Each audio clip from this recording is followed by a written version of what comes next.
Thank you. Secretary Carter, welcome back in your capacity as Secretary. I have to go back to something that we were discussing a few series ago about the leak of our plans to Mosul. I believe Secretary Carter said you were looking into it. General Dempsey, I know you said you were looking into it.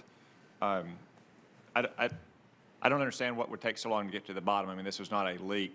I mean, it was a planned conference call with members of the media, if I understand the reporting correctly. Do I misunderstand something here? No, that's my understanding as well. And I just say two things about this whole incident. The first is, Senator, that when an operation is mounted against Mosul or anywhere else, it needs to be a success, and it needs to be Iraqi-led, supported by us, and it has to be successful. And that, it's a little bit like the conditions-based point that Senator Kane was making. No, I agree fully. I agree fully. I don't understand why announcing any timeline would have contributed to any idea it would have been a success, nor do I understand why it would take so long to understand while an organized conference call with the media was held. I'll say something about that and let the chairman, who's also spoken to General Austin about that. That clearly was neither accurate information, nor had it been accurate, would it have been information that should be blurted out to the press. So it's wrong on both scores. And the only thing I'll say is that we try as the Department of Defense of a democracy to be as open as we can. So there are lots of people out there talking all the time about what we're doing. And every once in a while somebody gets out in front of their skis.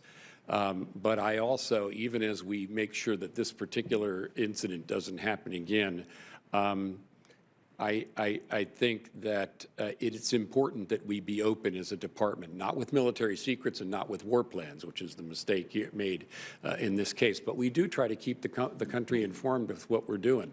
It's about protecting them. It is a democracy.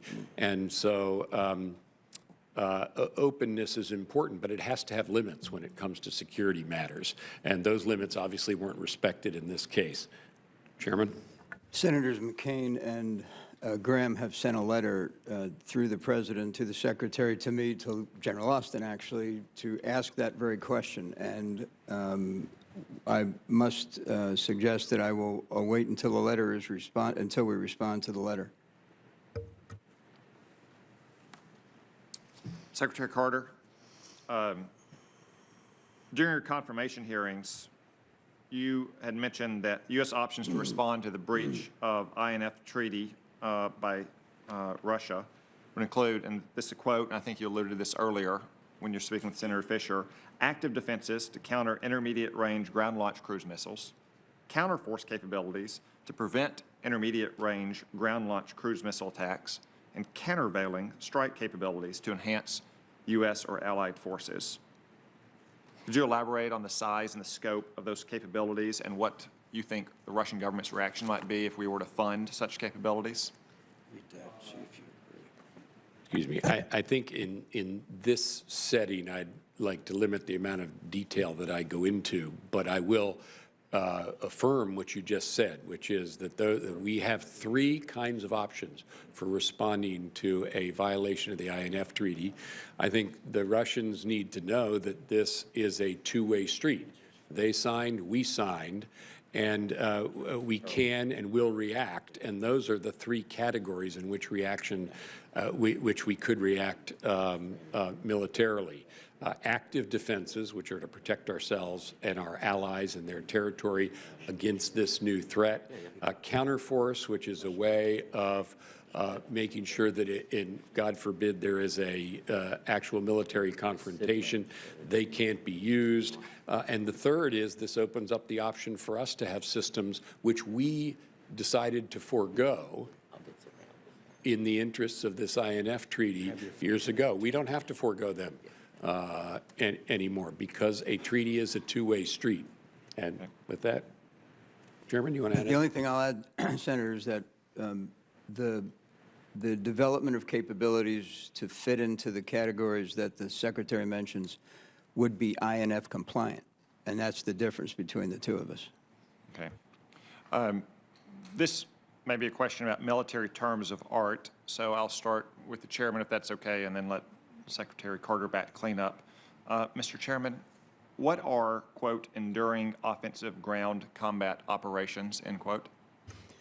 I'll tell you that as the one who would have to assist in the implementation of that, I would consider enduring to be mission by mission. So if we were, for example, to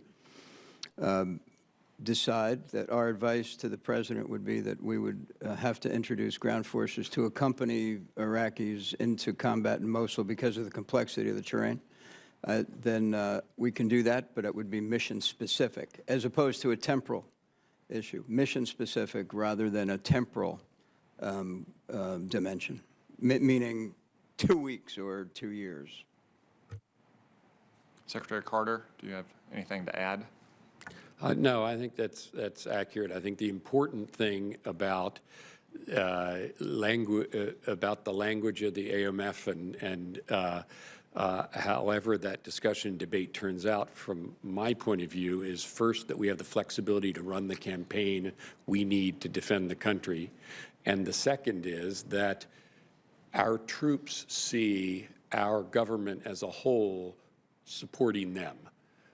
Those are the two things that are important to me in this whole debate. Thank you.